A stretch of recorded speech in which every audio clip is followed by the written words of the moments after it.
Hey, what's going on? It's Bill Burr. It's time for the Thursday afternoon, just before Friday, Monday morning podcast, and I'm just checking in on you. I'm just checking in on you. Seeing how your week's going. I know if you're living in Boston, your week's going pretty good. If you're living in Houston, it ain't going so good, is it? Fucking unbelievable. How many fucking times do fucking players on opposing teams just gonna fucking rile up the other team with some dumb horse shit? Didn't you learn anything with Aaron Judge in a very un-Aaron Judge moment, playing fucking New York up in Boston? Because they tied the fucking series? What are you doing? And then this other jackass on Houston, looking at some game film. It's where they went back to back on fucking Valdi, whatever. I don't know what anybody's fucking name is. Why the fuck would you do that? I'm glad you keep doing it. Stupid fucking moves. You're the defending World Series champions. You don't need to be going around trying to fucking troll people. You carry yourself with the quiet confidence of a champion. That's what you're supposed to do. You don't fucking rile them up, so they can be in the other locker room going, I'll tell you something about those guys across the hall. They don't respect you. I mean, look what he said on fucking FaceTime. Whatever the fuck these kids are doing. And I know there's a lot of people down in Houston going like, I don't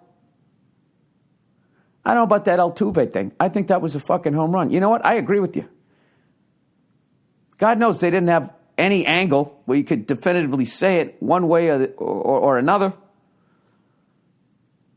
Looked like he reached back into the stands. I know Kate Upton thought that that's the way it went down, and that's good enough for me.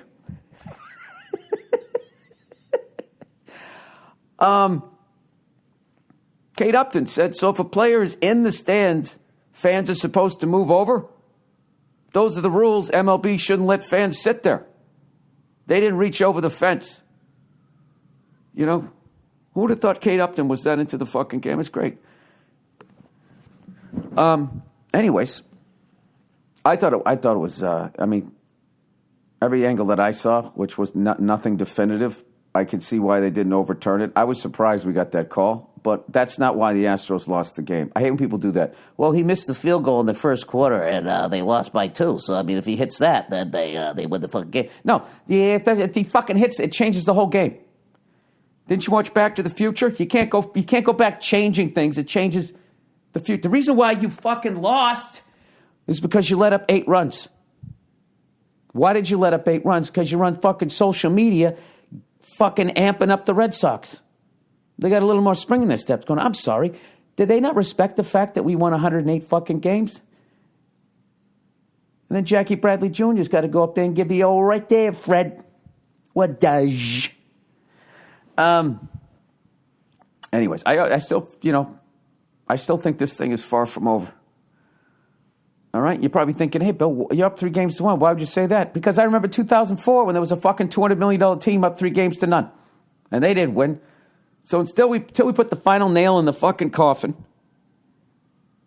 that's it. And by the way, who was the fucking cunt? And how the fuck did they figure out the name of the guy? Some random fucking guy. Not one credit on IMDb. How did they find out what his fucking name was?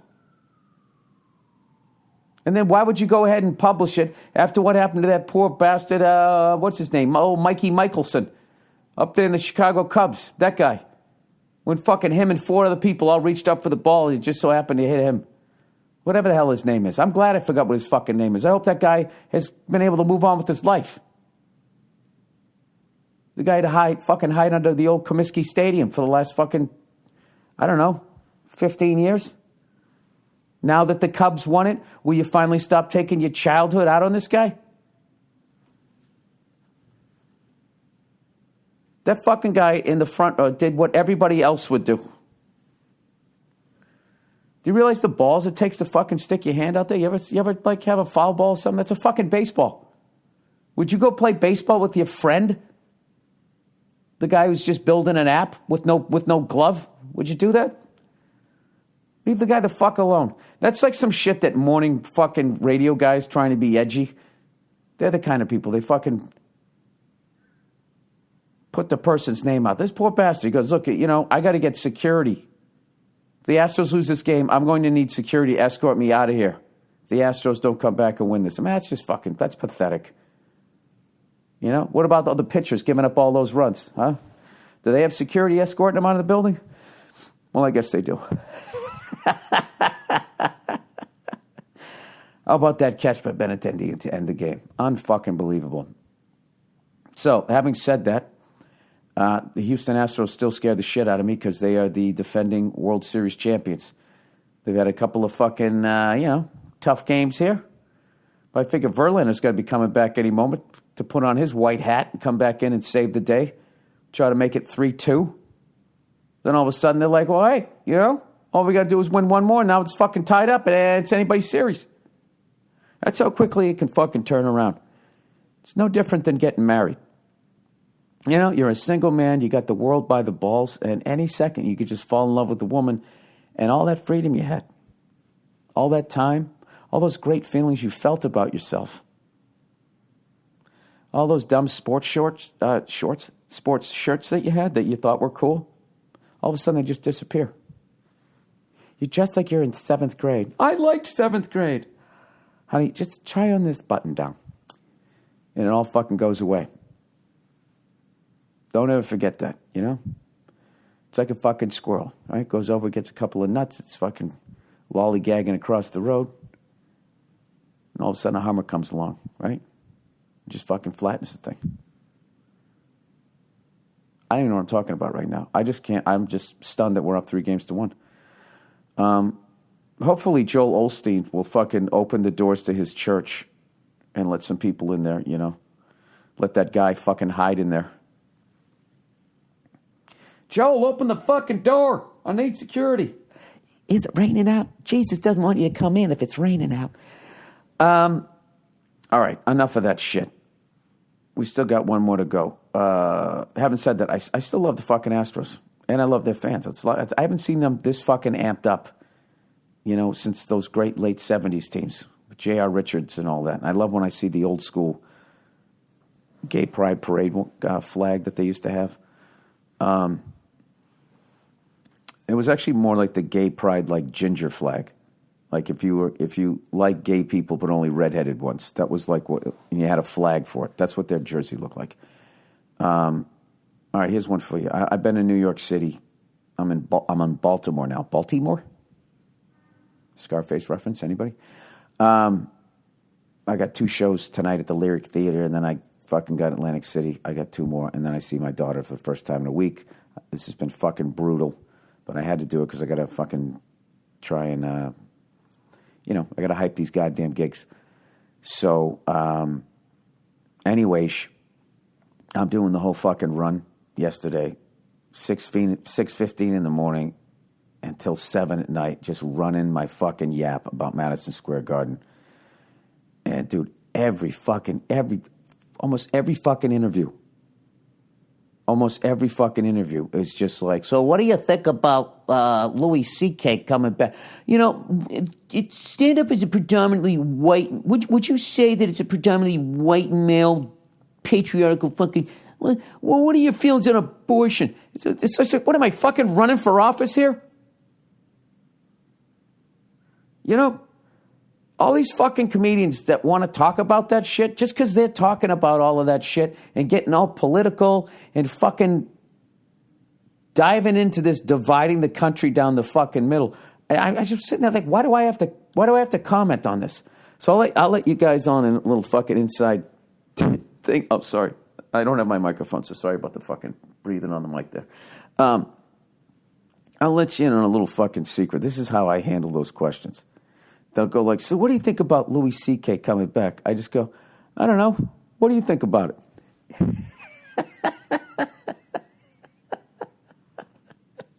It fucking works every time. Either they go, well, no, I'm asking you. I'm like, well, I wasn't thinking about it, but you're obviously thinking about it. You obviously have an opinion. I would love to hear your opinion. That fascinates me. What do you think about it? Or you just go, I don't know, what do you think about it? They're like, I think it's fine. I mean, or I think it's bullshit or whatever. And then I just sit there and I look over and I fucking look at my butt, the guy taking me around the radio, and I just smile at him. The fuck do I think? Well, I think I want to still be able to make my mortgage this month, if you don't mind. Okay? It's fucking unbelievable. I don't understand how this is a more progressive era and things are getting better, that if you haven't done anything, even if you comment in the wrong fucking way, all of a sudden you're in trouble and they take your fucking show away. It's like, it's fucking ridiculous. And I know that I am in the massive majority when I say that. Jesus fucking Christ. The amount of people that I saw on this fucking trip, that old friends I haven't seen, women, you go to hug them, you're like, is this, I want to come up with a fucking Me Too stick. With the thing where you're going for the hug, and then if you feel fucking weird, it just fucking, it's like a Nerf stick or something. It just shoots out between the two of you. I'm bringing back the fist bump. But, in this current comedy climate, what do you, is it harder as a comedian? You're very, in this current climate.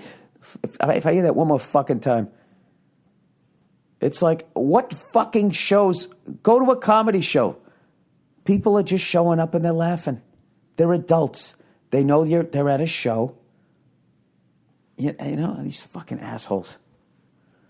What kind of a fucking adult goes to a comedy show and then goes, I was triggered by that joke. You were triggered? Well, toughen the fuck up. Stay home. All right? Go watch Willy Wonka in the fucking chocolate factory. Go watch that shit. Go fucking home and go watch a Muppet movie. Okay? You went outside. You went in public. You sat fucking down in a comedy club. It's the job of the comedian to say crazy, outrageous shit and make you laugh. Go to fucking Ice Capades. That's most of those, usually when they have the star of the thing is usually a fucking Olympic gold medal winner. Way back in the day. What the fuck was her name? Donna Karen? Who was that chick who won it in 76? I remember she called in sick the day we went to go see her. Dorothy Hamill. There's a great old name, huh? Dorothy. Dottie. Dottie, what do you mean you're not fucking skating at the fucking Boston Garden? We have a bunch of mascots out there looking for a pretty chick and you ain't out there twirling around? The Ice Capades trigger me because my last relationship, my boyfriend was ice cold to me. Is there any way you could melt the ice and give me my money back? Anyway, so I'm doing all of this press. It wasn't all like that, but there was a lot of fucking talking about the current climate. I'll be honest with you, if you come into my shows, I've been going harder than ever. And I've been trashing feminists because it's fun.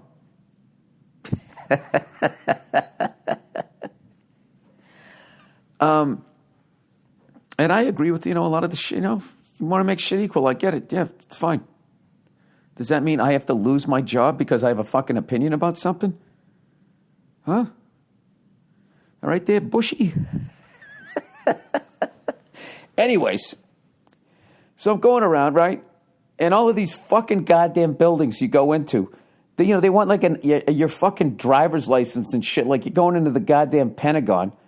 So I just show it to them, and now that they take the thing from you and they stick it in this little ass fucking computer thing, scan it or all this dumb shit, and they're taking all your information off of it. So I have an expired license, right? I have one that's not expired, but I kept my expired one, and that's the one I give to them, right? It's fucking from way back in the day when I still had fucking hair and I had a different address, right? So I fucking go to this building. And I hand it to the guy, and he goes, your ID's expired. I go, yeah, but my face isn't. I didn't come here to drive the building. It's a fucking ID. You need an ID, there's an ID. And I'm telling you, these guys, pretty soon, it's going to be, you need a valid ID to go. It's like you have to know where the fuck I live. That goes back to this fucking guy who caught that, that home run. And now he's sitting there going, I'm going to meet, this poor bastard's got thinking about his own personal safety. Like, I don't understand how these corporations and all these people are able to snag your personal information. People have stalkers. Look at all the women out there who literally have to have, like restraining orders from these lunatic guys and these fucking corporations. You're going to buy fucking chapstick. They double swipe your, whatever the fuck they do with your goddamn license. They take your fucking information and they just put it out there. And you know what's going to happen is somebody's going to get fucking killed because of it. And then these corporations, they're not going to be responsible. I don't know. I don't know. I'm shouting into a tornado here. Nobody gives a fuck. Enough of you dumb fucks are going to go onto that Ancestry.com, and then all of our fucking DNA is going to be mapped. You know what I mean? Like, what good is going to come of that? They'll catch a couple of serial killers. Okay. What else are they going to do? I'm telling you, I'm doing that whole bit. They're going to fucking build your robot replacement. Who knows? What? I don't know. I just don't understand what people have against privacy now. This fucking, you see the look of concern on this guy's fucking poor bastard's face.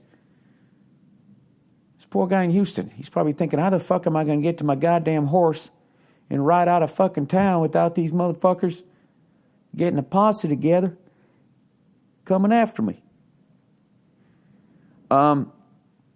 Anyways, I don't know when the next game is, but people, can we try to stop yelling at each other? Can we fucking stop trying to peer into everybody's fucking living room? These fucking lunatics, like that fucking Alexa shit.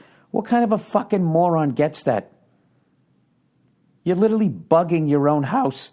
Sorry, I was yelling at the TV last night, watching the game. You're literally bugging your own house. You're sending your DNA into the fucking internet. I don't. What else are you going to do? You're going to fucking handcuff your wrists to your ankles?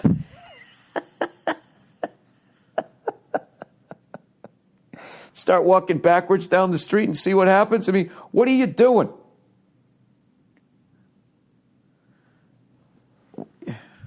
It's just so you can have some fucking thing in your goddamn house, so you can be like,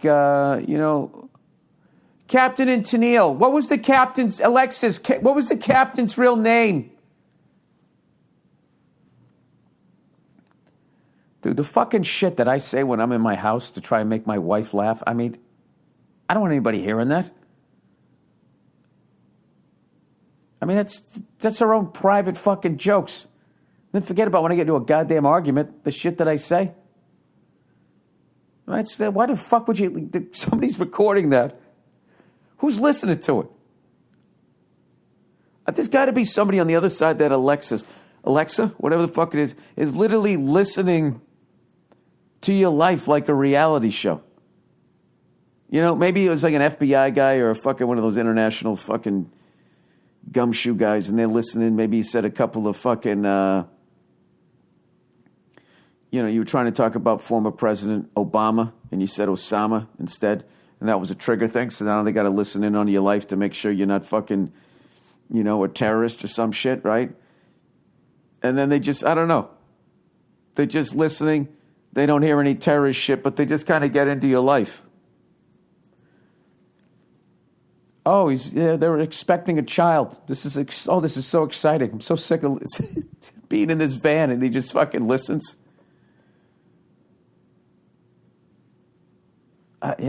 Do you like on like one of those flat screen TVs? They got the cameras on them. Like they asked them, do you watch people in their houses watching TV? And I don't know why they didn't just say no. They were like, we're not going to comment on that or something. Let me fucking look that shit up. Here we go. What is it right here? Smart TVs watching you. All right, here we go. This ought to be great for my fucking paranoia. Paranoia, self-destroy, yeah. Your smart TV is watching you. watching TV, Consumer Report finds. Now, why isn't this a concern to anybody? You know? Your smart TV is watching you watch TV, Consumer Report finds. All right, millions of smart TVs sitting in families' living room are vulnerable to hackers taking control. Oh, this is saying hackers. And could be tracking the household's personal viewing habits much more closely than their owners realize, according to a new Consumer Reports investigation. All right, so this is talking about hackers. I'm talking about the actual fucking companies. All right, so if hackers like wanted, this is like fucking, I mean, that has to be a crime, right? I don't know. These fucking voyeurs these days are so goddamn lazy. Back in the day, if someone wanted to look at you, they had to walk up to your window, right? And you saw them coming up your yard with their fucking dick out, and you had a time to grab like a steak knife or something. Or maybe your shotgun. You came out, you brandished a weapon, and the guy, ran away. I mean, not too fast, because you can only run so fast with a fucking erection. And that's usually how people got caught. But now they just stay at home. 8 o'clock, they start knowing your fucking habits. Hey, this couple bangs every Friday night around 9 o'clock when they put, kids all go out, the kids are older. Sit there, oh, look at, they're trying doggy style this week. Oh, they added something else. New ripple to this little fucking TV show I'm watching. I don't know. The whole thing fucking freaks me out.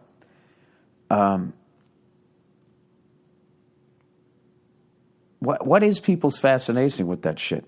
Why do you want to listen? Why do you want to look at people? What the fuck do you care? Maybe because I'm antisocial, I don't get it. Like, you know what I mean? My wife's social. She says hi to the neighbors and that shit. I'm just like, hey, how are you? I go inside. I don't care what you're doing. I don't want to know what you're doing. I don't want to watch you fuck. I don't want to see what you're eating. And I don't want to listen to your arguments. I can barely talk to you in my fucking driveway. The fuck would I want,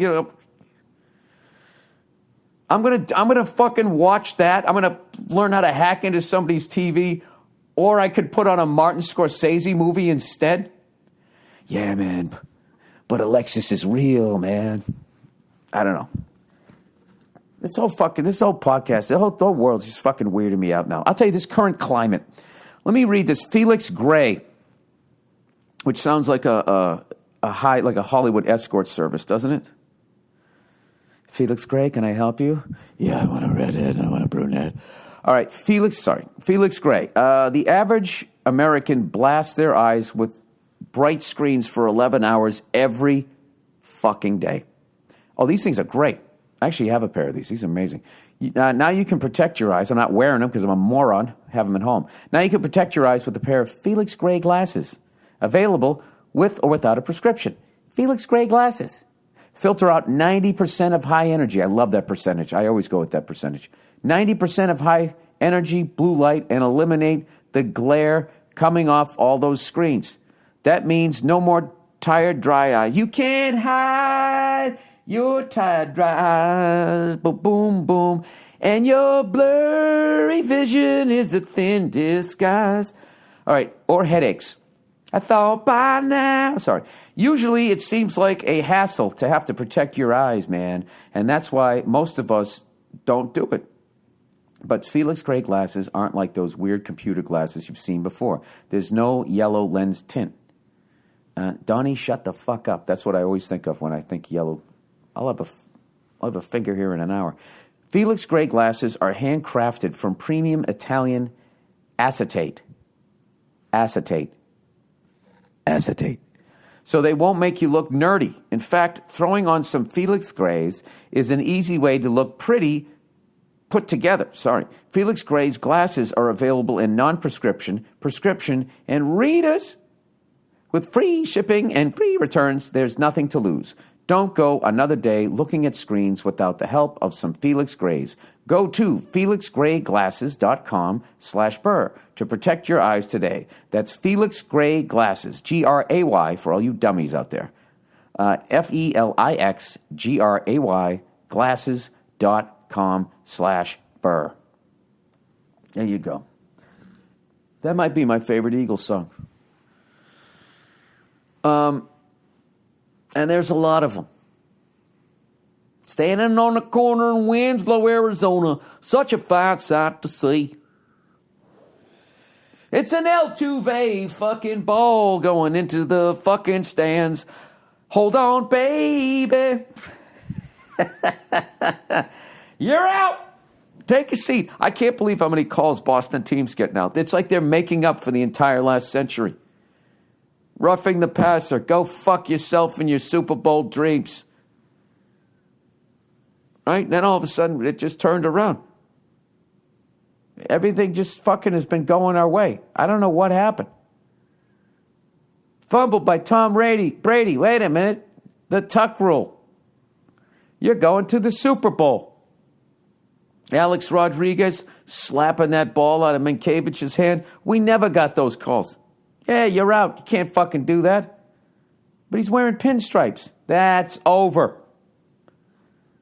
Fucking goddamn Canadians. Oh, they're losing the game. Fucking too many men on the ice. Guy Lafleur, right there, Fred. No Stanley Cup for you, sir. My whole fucking life. It's unbelievable. I'm just going to enjoy the shit out of it the same way any other fan would if everything was going his way. That's another thing they always ask me on these sports shows. Don't you? Are you still excited? I mean, with all these titles, is it still exciting? I mean, I would be bored. Well, I'm not. I'm enjoying the shit out of it. But thank you for your concern. Thank you for asking. I know it's coming from a place of jealousy. Okay? I know when things are said when they're not coming from a place of love. The way Kate Upton was. Kate Upton loves baseball. Who knew? Is she an actor or is she a model? Is she a model turned actor? Who the fuck is Kate Upton? I know that. I know she's some ridiculously beautiful woman. You know, I'm more than that, Bill. I'm also a baseball fan. Sorry. All right, Kate Upton. Kate Upton. Jesus Christ. I couldn't draw more. Oh, I can't really draw, but if I could draw, I can't draw a better looking person than that. What's it like to be that good looking? You must just like stare at yourself in the mirror. She's got the same birthday as me. Oh my God. Maybe I have a chance. Alexis, will Kate Upton go out with me? No. All right. Kate Elizabeth Upton is an American model and actress. Upton was named the Sports Illustrated Swimsuit Issue Rookie of the Year. Oh my God. That's it. It's fucking over. Can you imagine being that fucking good looking? If I was that good looking, if I was like Brad Pitt good looking, I would literally be like Ron Burgundy. I'd be like, hey everyone, come and see how good I look. I'd always have my eyebrows up a little bit when I look to the side. I would be very generous with my good looks. I would. I wouldn't be like one of these people rolling their eyes like, oh my God, I get it. Stop staring at me. Can't you just treat me like a namapata? I wouldn't be like that at all. Be walking around with half shirts and shit. 8-pack, everybody. Huh? You take it in an anatomy class, you can see the entire, how the whole midsection's put together here. By the way, I've been eating like shit out here on the road. My flat stomach is no more. I look like a fucking turducken. All right, you know what Kate Upton looks like? I look like the exact opposite. Oh my God. I look like a fucking redheaded Danny DeVito. Oh, fuck. I just, I got here and it's just like I got one of those New York deli sandwiches and I just, you feel like you have to stock up because I know I'm going back out. Like if I was going to ever move back to the East Coast, like the amount of fucking Mexican food that I would be eating in LA. The amount of taco trucks that I would hit. The amount of Thai food, the amount of burgers. Everything that LA does great. I'd go up to San Francisco. I'd get a couple of 1,000 fucking burritos. shove them down my fat, freckled fucking throat, you know? And then that would be it. And I would just head back east, and I would never get another fucking taco. It's like I'm not doing it. I mean, pizza. I mean, how do you lay off pizza and Italian food when you're back here? Because I can't do it because I got to go back to no man's land of shit bread, shit dough, and all of that stuff. So, whatever. I'll get back on the diet. I'm going to do that 3-day water fast. You know? Where you just drink water and you don't consult a doctor, and then all of a sudden you go into convulsions. And then you come to in the hospital. And there's some guy fucking with a stethoscope standing over you going, that was a pretty reckless thing you did. What happened? Well, you let your electrolytes get down to and your bile juices. And what happened was the lining in your cell walls, if you drink too much water, it's just... Hey, buddy, can you just fucking... Am I still alive right now or am I in hell? Because I don't know what the fuck you're talking about, okay? I get it. Can I see a mirror, but see how much weight I lost? How long was I in a coma for? Was it like a liquid diet? You couldn't force me to chew, were you? I'm a big Hollywood phony. I don't care if I almost killed myself. I'm just trying to lose weight. I'm trying to keep my Michelin tire fucking... Dude, you know what somebody told me? I didn't know Michelin stars were the same people who make the tires. For those of you uncultured people... a Michelin star, the coveted Michelin star, you know, if you get 3 of those, which is such a weird thing because it's usually have to get like 4. 5-star hotel, you know, 5-star hotel is the new 4, right? But Michelin, it's like 3 stars. It's got 3 Michelin stars, and that means that the food evidently is out of this fucking world. Okay? And I found out that I thought it was separate. You know, like there's the Macintosh stereo and then there's the Macintosh computer, and they're spelt differently and they have nothing to do with each other. That's what I thought a Michelin star was. I'm like, yeah, I mean, but it's not literally the fucking Michelin tire people. It is. And this person had to look it up because I refused to believe it. And I was just like, well, why the fuck are we listening to these people? They make tires. You know? I mean, that's just a weird thing. I see tires, and then you're into, like, also brakes or something else on a fucking car. Steering column, something in the tire area. You know, how the fuck do you go from radial tires helping me not hydroplane to beef bourguignon? Like, where the fuck I'm supposed to... Who the fuck does Michelin think they are? And furthermore, what's wrong with all of these fucking... What do you call them? The goddamn chefs getting all fucking nervous about what a tire company thinks. That would be like a bunch of comedians getting nervous about making one comedian make them fucking nervous. All right, I'm speaking in code here. Okay, anyways. Ladies and gentlemen, that is the podcast. I got 2 shows tonight here in Baltimore. If you're in the area, come on down. And then I have 2 at the Borgata, and then I'm flying home immediately to go hang out with my lovely wife and my beautiful daughter. And I ain't doing shit until the following weekend. And even then, I'm only leaving for 1 day, okay? And then I have Madison Square Garden on Wednesday, November 7th. And then I have 3 days at the unbelievably beautiful Chicago Theater. And then you know something? Old Freckles' fucking year on the road is over. Except for one charity gig I have to do. Other than that, I'm done. All right?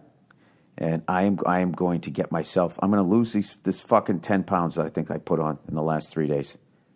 Oh, I had a good time. I had a good time doing it, though.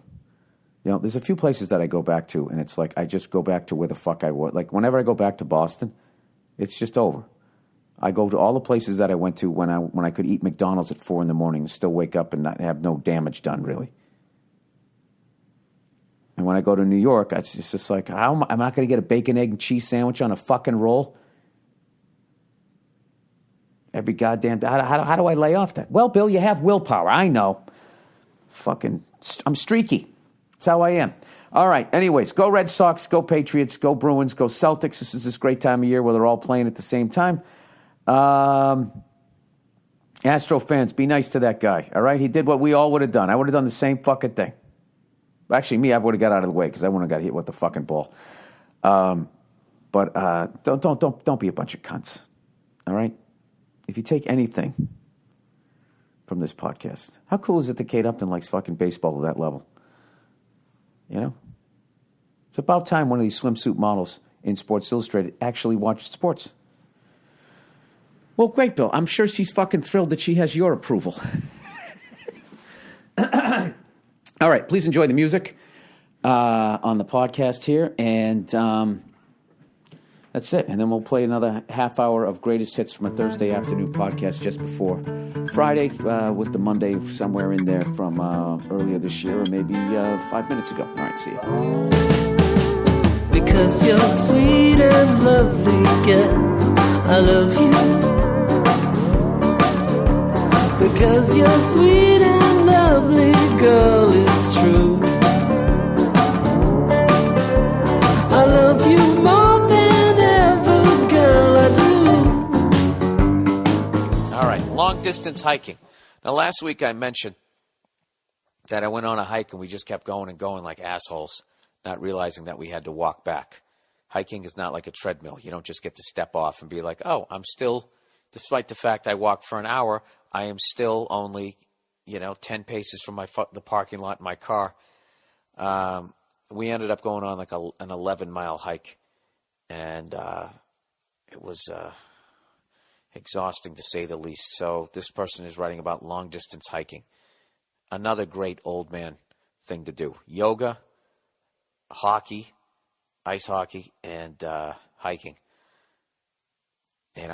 All right. Hey, Bill, I've been listening to your podcast long enough to know that you love hiking, you hate getting fat, and you get easily annoyed by day-to-day bullshit. I really think you'd enjoy backpacking. Oh, Jesus.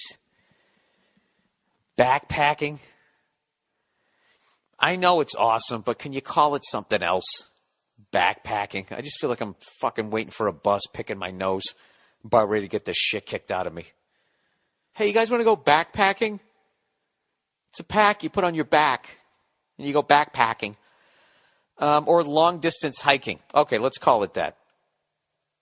It's a really, long-distance hiking freaks me out because I figure at that point you've walked long enough to run into something that can maul you to death, / rip your face off, or at the very least, just sort of bite your throat until it stops feeling the pulse. Start getting into that next weight class of animals. I don't know, mountain lions, black bear, grizzly bear, fucking anaconda, whatever exotic pet that somebody let loose that has no natural enemy that is now taking over the forest. Long distance hiking. It's really freeing to walk away from civilization for a week or more with a solid pair of boots and everything you need strapped to your back. Dude, fuck that. You're more man or woman than I am. I can't fucking deal with that. I get scared. I get freaked the fuck out. I'd have to be out there with somebody who knew what they were doing, who had a gun, automatic too, not even semi-automatic. I need something that I could spray in the general direction of the sound I just heard. And if we kill a couple of backpackers, there's no one else around. Burying them is optional. I would say leave them above ground because they'll get picked away a lot quicker. Then people will find their clothes. I guess the bones would be there. That's creepy. See what happens when you go out in the wilderness? You start fucking talking about shit like that. I live in a suburb, okay? There's plenty of people to shoot, and I never think of doing it. They're right out there. Right fucking out there, and I never think of shooting them. All of a sudden, you get me backpacking or long-distance hiking, and I'm trying to think how to bury bodies. All right, every time I finish a long hike, I come back looking healthier and leaner and feeling refreshed. Yeah, because you're out there eating berries, wiping your ass with fucking pine cones. That's why you have that peculiar look on your face. No matter how much you eat on the trail, you're guaranteed to lose weight if you spend 6 hours a day hiking with a 35-pound backpack. There's no need to limit yourself to salads and juice. I can't tell you how many times I've had older day hikers look at my backpack and tell me they wish they had done more backpacking when they were able to. It's a really unique experience out there on your own. Yeah, I bet it is. Well, can you please write back and tell me what you do about animals, man? Because I'm telling you right now, I'm not doing this. You know, the only way I would do this is if I was in a fucking platoon and we all had machine guns, just in case I missed. Anyways. Oh, here he goes. He's going to calm me down. And it isn't nearly as dangerous or as difficult as people make it out to be. If you stay on the trail, you'll usually run across another hiker every few hours. Oh, that's comforting. That's comforting. Every couple hours I can run into Johnny Appleseed. But during the other hour and 50 minutes, I'm on my own. All right. You usually run into another hiker every few hours that can help you if you get hurt. And bears, mountain lions, and all those other beasts kill a lot fewer people than Los Angeles traffic accidents do. Well, I used to do a bit on that. Well, obviously, because the fucking, you know, you're running into one person every 2 hours, sir. Let's do the math here, okay? Here's the deal. There's like 7 million people in Los Angeles. Okay? You can't fucking go anywhere without running into like 1,000 fucking people out here. You're somewhere where you walk every 2 hours and run into one human being. So obviously, I can guarantee you if those lions and mountain lions were down here, the death rate would be through the fucking roof. All right? This is what he says too. He goes, just keep your food away from your tent and you'll be fine. Do you understand, sir, that you're telling me to do something where if I'm too near my food supply, I could possibly get eaten to death? You want me to leave my living room? You know, why can't I just sit on my back porch? Listen, I would love to go hiking like that. I really would, but I cannot get past. No, and I don't think you should be able to get past it. That type of shit is out there. All right? And if you get mauled to death as a stand-up comedian, you really were just looking for trouble, weren't you? That's, you know, somebody just asked me to do a cruise, to do stand-up on a cruise, and I told them I wasn't going to do it. And they said, why not? And I said, because I'm terrified of the ocean. Okay? That's why. I respect it. The ocean is not the ocean. It is the ocean, but it's literally, you're talking about, it's outer space on Earth. That's what it is. Okay? You can't breathe in it. You can't be in it. If you're in it too long, you're either going to get hypothermia or something's going to come up and take a bite out of you to see if you're edible, or you're going to drown. Those are your three fucking options. And I know what you're thinking. Dude, cruises are safe, man. You're out there on this big fucking boat. Yeah, and until you're not. Until you're not. And then you proceed to die one of the slowest, most terrifying fucking deaths that there is. Treading water in the middle of fucking nowhere. And somebody's going to die. No matter how fast they can fucking get you out there, somebody is going to die. And people follow. I fucking did one cruise in my life, and I couldn't get past the fact that I was on something that the second it fucking shits the bed. And I know you guys think that I've been on cruises, and go fuck yourself. I talked to the band that was on this cruise ship for fucking years, and they told me stories over a little fucking plate of Jell-O late at night, those awful cruise desserts. Some poor excuse for fucking... I don't like fucking going out there and all of a sudden it's maritime laws and this douchebag who didn't even run for office is now telling me what the... Whatever he says goes. With his stupid ass fucking outfit. Go fuck yourself. They told me stories. Okay? They told me enough fucking stories about food poisoning, about shit backing up, about one engine not working, and now they're going half speed, and then they don't make it to all the cities, and then they make up shit about hurricanes, and then they have trust me. People having medical issues and having to be fucking helicoptered off and flown as quickly as humanly possible, not to the best hospital, to the nearest one. All right? And you're going on a cruise, they go all over the fucking world. And they go by a bunch of fucking countries that you wouldn't want to fucking have a goddamn hangnail in, but all of a sudden they're the closest one, and that's where the fuck you're going. The old Dr. Harry Hacketoff. Fuck that. Fuck that. All right? Fucking combined stand-up comedy and water world. I'm not doing it. All right? So that's the thing about... I would absolutely love to go backpacking. I would love to do that. I would love to go up fucking mountains. I would love to do that. It's way better than going to the gym.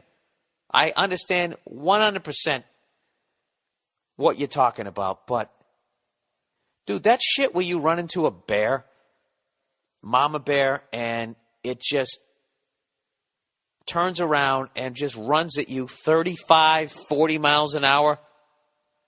You basically, and you're sitting there hearing this beast like trees getting out of the fucking way. It's this thing is just coming flying down the fucking hill at you, and you're running, knowing you're going to get caught, and you're hearing your stupid pots and pans clanking together, and all you're trying to do is just get out in front of your friend so he's the one that goes down, and so you can live knowing for the rest of your life what your strategy killed your friend. Hearing his cries. What is the sound of having your face ripped off? I like to lose weight like the next guy. Jesus Christ, you go out there with your fucking bear mace. Fuck all of that. Bears, mountain lions, poisonous snakes. What about if you just, and then all the fucking varmints out there? I love that word. Because Yosemite Sam's the only person I ever heard use it. And when I found out it was actually a credible word, not something made up, I absolutely love that word, varmints. You know? Badgers, wolverines, bobcats. People look at bobcats like they're no big deal. You ever gotten scratched by a fucking house cat? How bad that thing can fuck you up with its little ass fucking paws? All right? You want a goddamn lynx jumping on you? Going to fucking town because it's bored? Or you freaked it out? Or you came too near something that it peed on? And you have no fucking idea? That's another thing, dude. You're in their world. This guy actually respected the fact that I said I'm not doing it. But I think he thought it was pretty peculiar that I wouldn't do stand up on a cruise. I just jumped subject, sorry.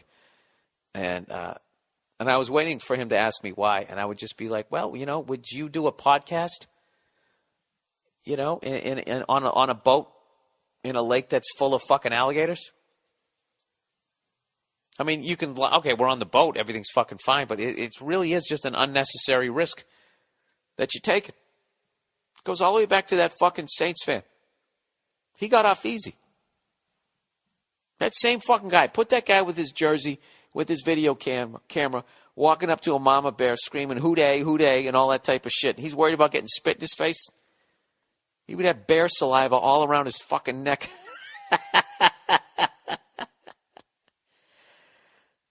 Jesus Christ. I've actually thought about that. Like, what would I do if a bear was running right at me? I just wish that I would have the wherewithal to run right at it.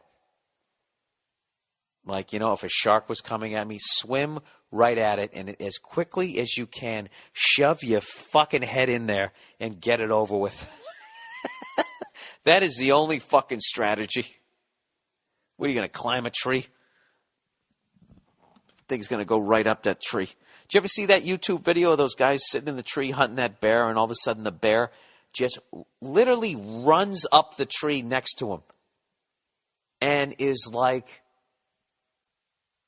I don't know, 7 feet above him on the tree next to him, leaning out, sniffing at them, trying to figure out what the fuck they are. And I love how the bears just instinctively know.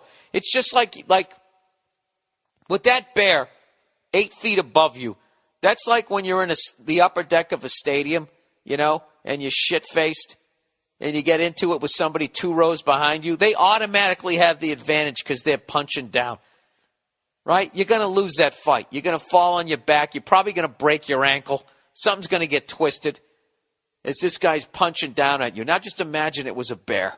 That was the situation these people are in. You got to check out that video. This fucking bear, it was on the ground, and they're whispering in their little fatigues, looking at this thing, and then this thing, I don't know how it found them. You just heard, and that was it. Over. This thing was all of a sudden not on the floor of the forest, 20 feet down. It was now 8 feet above them, sniffing at them like, ooh, is that a food source? Jesus, dude, you really just hit on, like 2 people today hit on 2 tremendous fears I have. Being alone in the fucking wilderness and being out to sea. Fuck both of those, although I want to hear the stories if you do it. Not if you went on a cruise. I don't give a shit. Going out there eating Jell-O with your date rape drug. Fucking weirdo. To go see the reunion of Wham. Cyndi Lauper cruise, whatever the fuck you do. I love you. I want you at the moment I feel blue. I'm living every moment, girl, for you.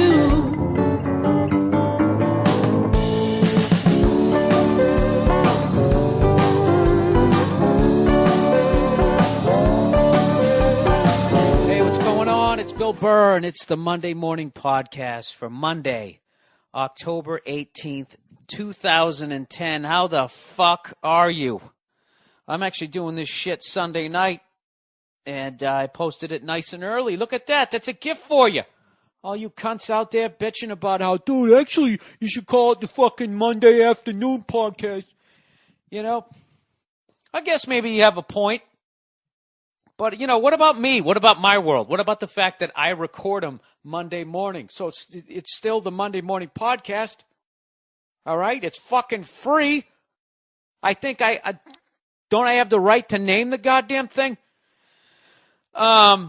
Speaking of which, if you'd like to make a donation to the Monday Morning Podcast and actually get a little trinket for yourself, go to the mmpodcast.com and get the OG's ringtone for your phone. Sales have picked up last week after I kind of broke you guys' balls about saving up for fucking Happy Meals. You can't even kick me fucking 99 goddamn cents. I'm closing in. This is just like PBS. I'm closing in on the number that I need to go buy that fucking thing so I can start walking around doing these things. Maybe go to a mall and you can listen to me shit on people for a fucking 45 minutes. It's actually, something. It's something I really want to do. Because, I don't know. I like to think I have love in my heart, but I don't think so. But anyways, it was a big week. I'm just looking at who I wrote for Douchebag of the Week, and I spelt her name wrong.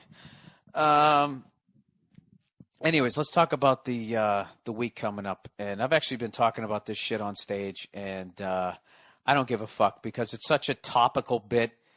I don't even know if people are going to think it's funny in a month. But can we please talk about fucking Bill O'Reilly going on The View? I gotta tell you something right now. I don't like that guy's politics. I don't like his face. He has that racist face. When he gets mad, his face gets pointy. He just looks evil. He's just not a pleasant human being whatsoever.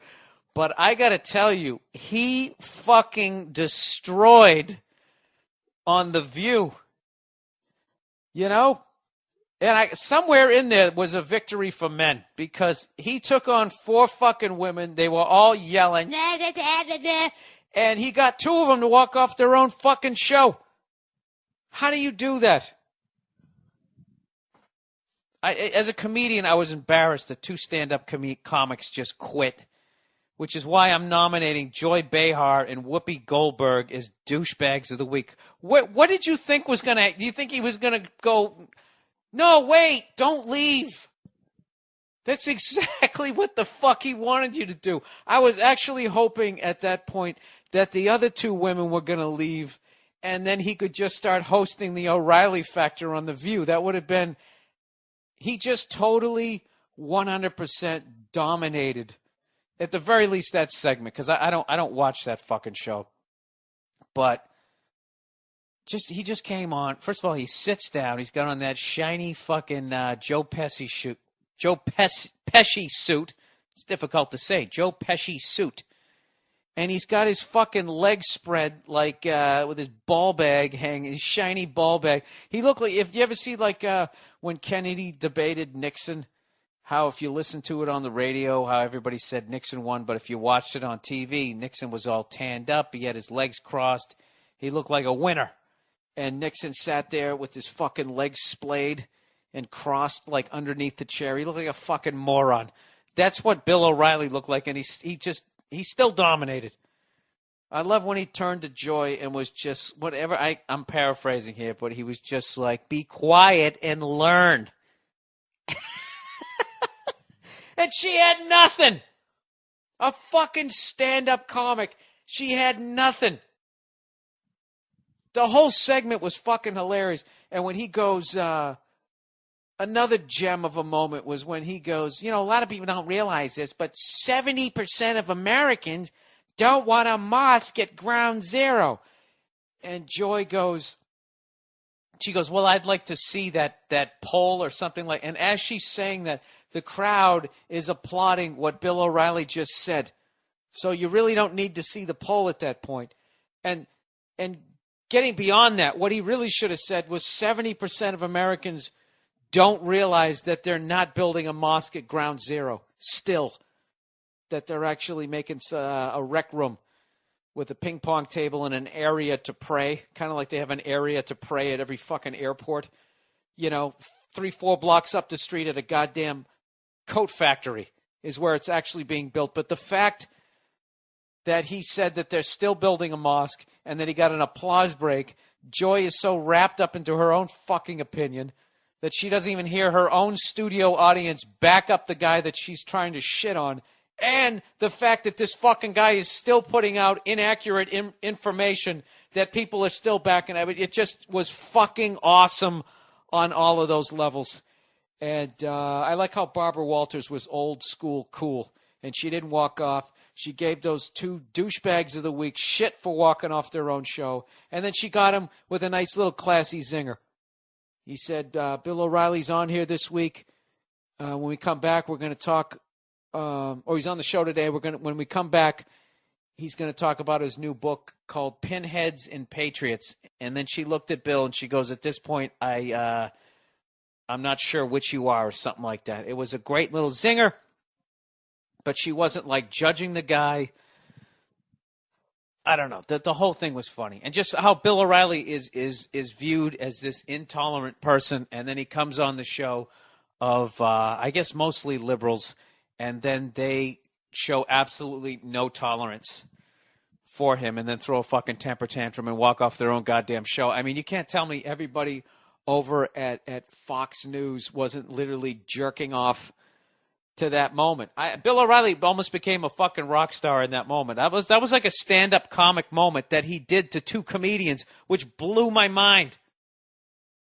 And I know I'm always trashing the broads on this show, but that really was a chick way of handling losing an argument. Like, I'm just going to get up and storm out. You're so used to people paying for your drinks and holding the goddamn door for you. You actually thought that as an adult that you were just going to walk off the show and this was going to be this big moment and he was going to be like, oh, wait a minute, let me stop. I loved it. He was like, go ahead and leave. I don't give a fuck. I'll continue. I'll take over your fucking show. So anyways, there you go. Douchebags of the week, Joe Behar and Whoopi Goldberg for walking off your own fucking show with a shiny suit. Fucking, I can't say he's a moron because he does know. I mean, look, he's very read up on that. Yeah, I don't know. I'm too stupid. This is why this is right here why I would never engage. As much as I disagree with his opinions, I don't fucking pay attention to politics at all. I don't. I find it frustrating. I find it to be just a rigged fucking game. I don't give a fuck. You know? And I would never try to, as much as I disagree with Bill O'Reilly, I would never go on his show and try to fucking one-up the guy and think I'm going to beat the guy in an argument about politics. It's like he's paying attention to these politicians the way I give a fuck about football. I'm not gonna win that argument. I mean, why don't I bring fucking Roy Jones Jr. over and start debating him about boxing? I don't know. It's just it was fucking hilarious. The whole thing was it was hilarious, and big fucking victory for that fucking. I don't know. As a stand-up comic, you just tap out. That was embarrassing. Anyways, let's get on with the goddamn podcast for this week. I kind of like that. Do you guys like that format? Just getting the douchebag of the week out of the way right off the fucking bat. I know a lot of people in Denver are probably saying that referee who called that fucking pass interference on the Broncos, put him right down there on the goal line. Did the Jets give that guy a game ball or what? That was fucking hilarious because everybody in New York wanted to kill that ref. I can't say it was just him, but I mean, he fucked up 2 pass interference calls where the Broncos were mugging the Jets receivers. And what a fucking time for a makeup call, huh? Here you go, Mark. You fucking... He looks like that dude from Entourage, doesn't he? Look, I got to extend a fucking olive branch here to the goddamn Jet fans. I hate to fucking say it, but you guys got a good team. I'm convinced now. All right? And right now you're probably rolling your eyes, and I want you to shut your green fucking faces for a second. All right? This is what I wait till mid-October before I start doing, we're going to win the fucking Super Bowl. That dumb shit that people do in August. Those people who paint their faces and have horns on their hats and that dumb shit, and you don't wear a shirt to the game in November to show people how crazy you are because you don't know how to talk to fucking women. This is what's scaring me about the Jets as a New York Jet hater is not only are they a solid team, they got luck on their side, and you fucking need that. All right? Patriot fan, the Tuck rule, pulled that one out of the goddamn fucking mothballs, wherever that one came from. You need some luck. And the Jets got real lucky when the refs finally decided to call a pass interference. They got, and that's the type of shit that happens when you win a championship. I'm just letting you know, Jet fans, because I know you don't know what that looks like as a Jet fan unless you're in your fucking 70s at this point. So, but I do want to say this to all you cunty Jet fans, and I was going back and forth with like 20 of them this week, so I'm sorry if I didn't get back to you. All of you shitting on the fucking Patriots for getting rid of Randy Moss. I got to admit, our offense kind of looked the exact same. You know, kind of looked the exact same. And look at Deion Branch. Caught a touchdown fucking pass, and we beat the Ravens. So we're 4-1. I don't know what the fuck that means. Our defense looked a little bit better, but I don't know. This has been the weirdest year in history for NFL football where there's nobody dominating. There's just no front-runner team. You know, and don't sleep on the fucking Kansas City Patriots out there, huh? Jesus Christ. They got our old offensive coordinator defensive coordinator, our old quarterbacks coach, and they pulled that fucking play out where you fucking throw the ball to Mike Vrabel for a touchdown. Yeah, but there's nobody out there. Steelers came back. Big Ben, they got him back. I stayed away from that game. I didn't bet it. I was like the fucking Steelers, 13 points, they're going to cover that. But there was something, I got my stupid theory about division rivalry games. This is something that's embarrassing. I'm actually doing this Sunday night, so I don't even know if the Colts won. I picked the Colts, but I had the Colts given 3. But these were the bets I had this week. And you can follow this all along on the mmpodcast.com. Me and Paul Verzi have a season-long bet.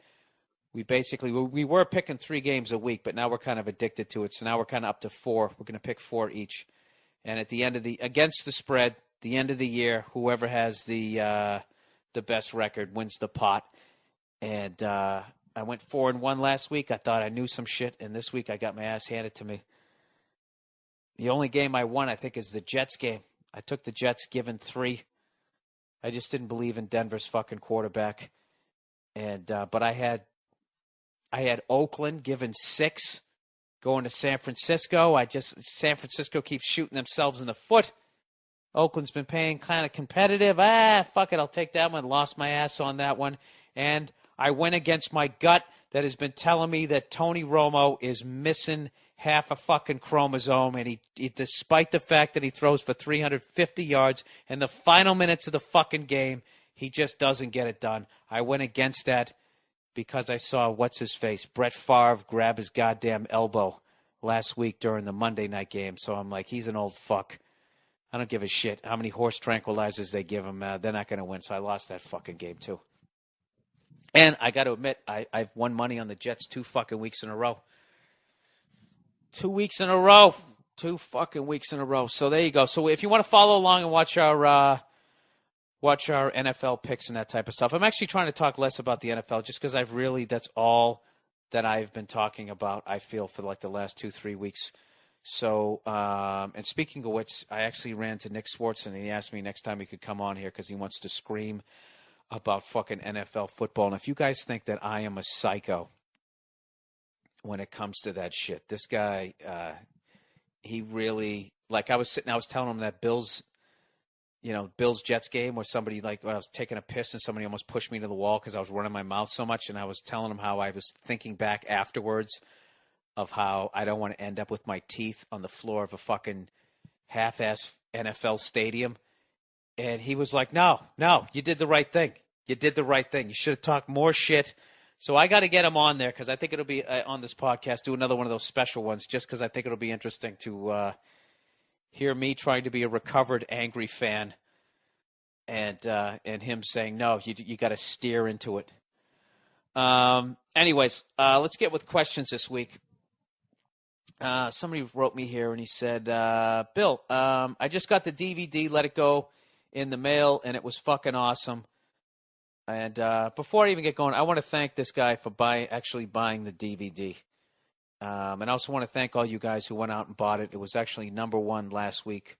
The #1 comedy download as far as stand-up comedy goes on iTunes. So I want to thank all you guys. It was fucking huge for me to hear that. So, and then as far as comedy goes, it was only behind the soundtrack to Get Him to the Greek.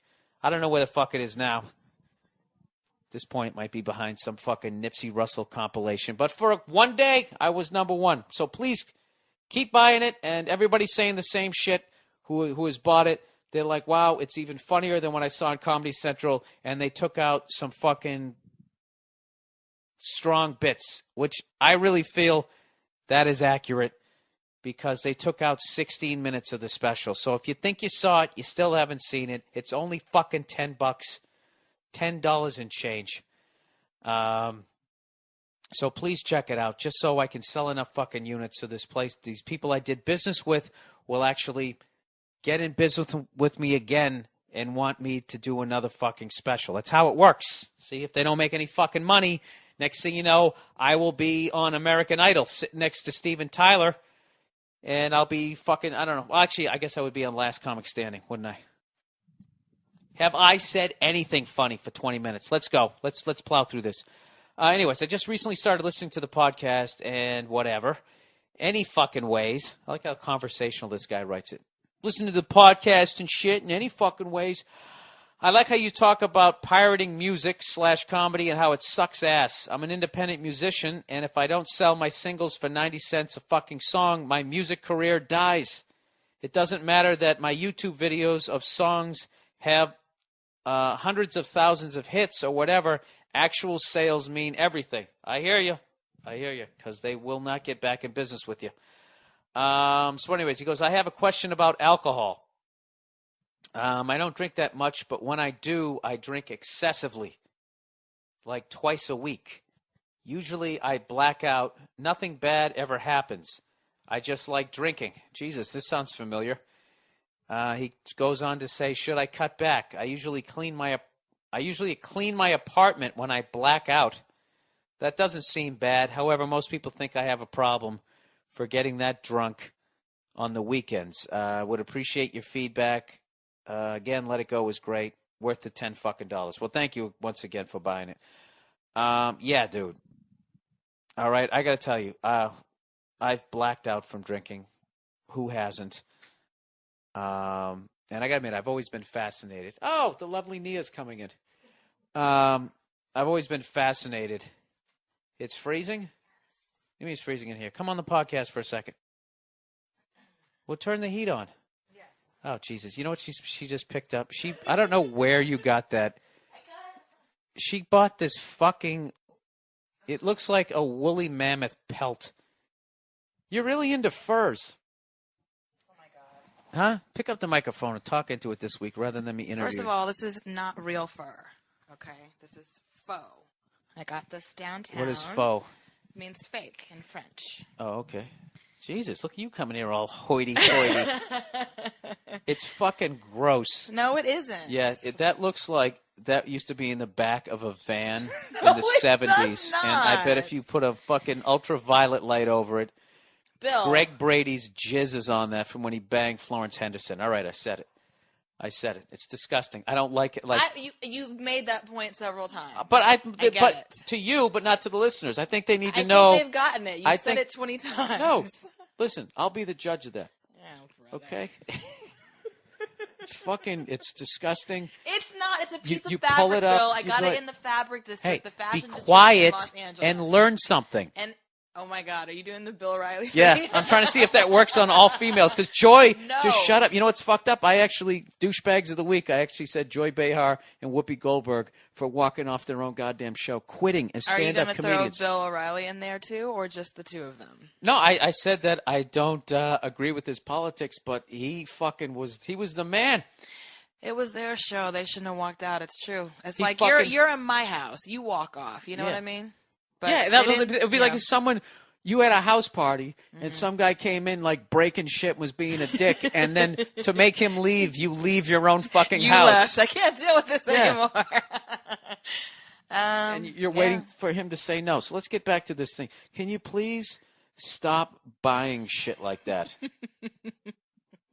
All right? It's a You know what piece else of- she got? Oh I'm my just really God. going to trash everything you got. She found this cheetah print. I didn't find it. I paid You know for what it you're at like? a yard sale. You're like fucking Peg Bundy. What do you mean? You're furniture blanket style. 'Cause that it's looks- animal related. No, it's leopard. Yeah. She found this leopard print sort of table, sort of something that it's clearly the print on is basically saying, you know, fuck your hoary girlfriend on this. That's what that says. And she went out and she got it, and I'm like, and He hates it. yeah, and I said, If you hadn't guessed already. no, and I told you to get the thing fumigated, and you never did. Fumigated, Bill. Whatever the fuck you do to it. Fumigated. Professionally cleaned. Listen, I'm trying to help you out. If you're going to buy something used, when it comes to it's going to be up against your body or whatever the That's not up against or my you're gonna body. let My me books are finish on my top of it. stupid point. Okay? Be quiet and learn. If you keep doing that, I swear to God, I'm going to kick you in the balls. No, listen to me. If you're going to do shit like that, like stay away from leopard prints. I like it because that's my taste. It's not your taste, and that's fine. Okay? But We bought it off of some freaking yuppies. No, in we didn't. Silver Lake. You did. I You did. did. Okay, You did. it wasn't like and I don't found fucking it in mention a back towns alley. and areas. What's wrong with you? What do you Why don't you just give the goddamn air? They live across the street. They don't live across the street. They live I was far trying away to from throw us. him off my one stalker, trying to throw I was him gonna off say, the what track. are you paranoid about? Just because I said Silver Lake. All right, whatever. LA is very Okay, diverse. thank you for stopping Many by the neighborhoods. podcast. Are you kicking me I off? am dismissing you Oh my God, you're kicking because me you're out. divulging too much information. You're cold. You're wrapped up in that woolly mammoth blanket. I don't like it. You're really annoying me. Just get out of here. All right? I'm serious. I'm dead serious. Why? Go out to the kitchen and fucking cook something up. Whip something up there, toots. Yeah, you don't even believe it. Did you turn the fucking heat on? Because I did. smell that burning smell. When are we going to step up our life? I should really take a picture. What's wrong with our life? There's Well, nothing this is what I wrong want with to do. our life, I'll tell you, okay? because I keep going to people's parties and they're living better than we are. This whole debt-free life that we're living, the level of freedom that we have, like, Yeah, it's hey great. man, let's go see a movie, and we But don't it's have to. We don't have because to we are work that day. frugal that we can take trips. That Yeah, I can come we with both you when you go had to a Europe. white trash upbringing. I'm not In white. my house, or trash. macaroni and cheese was a main dish, and you had it with toast. We used to eat chipped beef on What? toast. You didn't have macaroni and cheese and toast for dinner. Yeah, we did. Your mom cooks like and, big, and it was beautiful awesome. meals. No, but every once in a while we would have that as a dinner, and I loved it. Oh, well, We'd what's have the problem? chipped beef on toast. What beef? Chipped beef on toast. What the fuck is that? It was chips of beef from Chips of beef? like if does that just mean? imagine if you could freeze a cow. Yeah. You skinned it and then you froze it and then you walked up to it with a hammer and chisel and you chipped off some beef That sounds disgusting. and it came in this this mushroomy sort of oh my god, what the fuck was that? Oh my god, what I'm trying to remember the name of that move. It's beef, but it came in a sauce, is what you're saying? Yeah, and there was this. I'm really having a flashback to my childhood. We had this other meal that it always involved bread because it filled you up, and we had like 2 pieces of bread. And it was like this mushroomy sort of looking shit that had these little red things in there. What? Oh, it's fucking gross. That sounds gross. Isn't that? Cube steaks. You'd be chewing it. You'd be chewing it like 3 hours later, trying to get that tendon down. No, I lived. We always had food. we had our ups and downs. My child was like the economy. There was booms, there was busts. But unlike this country, at some point we hit a level ground, and then we leveled off around my high school years. Yeah. But it was a good time. But what I'm saying is, What are you saying? I'm just saying that We're living like we're still eating cube steak. Yes, we are doing that. But my point was though, you even said so. Why don't we yourself. buy And a new fucking table that doesn't have jizz All right, stains on Bill. it? It doesn't have jizz You're stains stupid on trying it. to have Just 'cause I bought style. it at a yard sale. You're ridiculous. You always think Nia, that. it has a leopard you print. always think. Wait. Leopard print equals cum, Nia. It equals cum. Does I everyone would on your fuck on podcast that. know that you think when it comes You have 30 to seconds to thrift wrap this up. or vintage things, in the balls, I will kick you. What are you, Yoda? In the balls, I will kick you. Sorry, hacky impression. Nerdy. I've never even seen that movie. I've just seen enough hack You've comedy never about seen it. Star Wars? Yeah, but it's so forgettable. Those are the most overrated piece of shit. Uh-oh. You're going to fear the wrath of the Star Wars. Let me tell you something. I go back people. and watch Sesame Street. Kermit the Frog is still funny, Sesame Street. timelessly funny. If you get the ones when Jim Henson did it, Yes. okay. Yeah, those are and great. that time, you ever seen that one where that guy comes in and they're trying to teach you about instruments, and he comes into the music store, and he goes, "What can I help you with?" And he goes, "I'd like to buy," and he sounds like a trumpet. And he goes,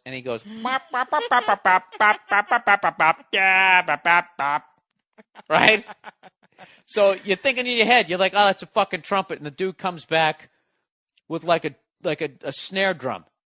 And he goes, no, I didn't ask for and then he could and then they would just have somebody play the drum. I was teaching you about. Yeah. But the guy running the story was hilarious. At one point he goes, oh, you're one of those. Like he kind of gave him a little dig.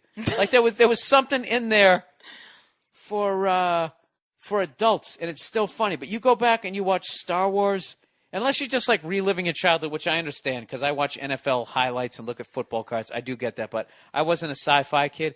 But I go back and I watch those, and they suck. The acting sucks. But didn't that the fact that they were doing this movie about, space and the effects at the time, didn't that shit like blow people away? I thought that was the thing. For its time, people were like, "Oh my god!" Yeah, it's really no, impressive. absolutely. In But it doesn't 2010, maybe hold not so up. much. It Oh, you doesn't don't think hold it holds up? Doesn't hold up. Like it looks kind of cheesy and like B movie. No, like it sucks. Just really getting it. What were we talking about? Wait, no, I wanted because to I say- have to get back to the podcast. All right. Oh, I thought this was a part of the podcast. If you don't stop talking, I'm going to walk off my own podcast That'll show me. in protest. No, I was saying to their listeners out here, do they know your opinion of, vintage or old items like at Goodwill or yard sales? It's fucking gross. That you feel like people either died in it or came on it. This is seriously what Bill thinks when it comes to like I said, vintage, Goodwill, yard sale. The thing is, we donate stuff to Goodwill all the time. Have we done any of those things on any of those things that we Yes. donate?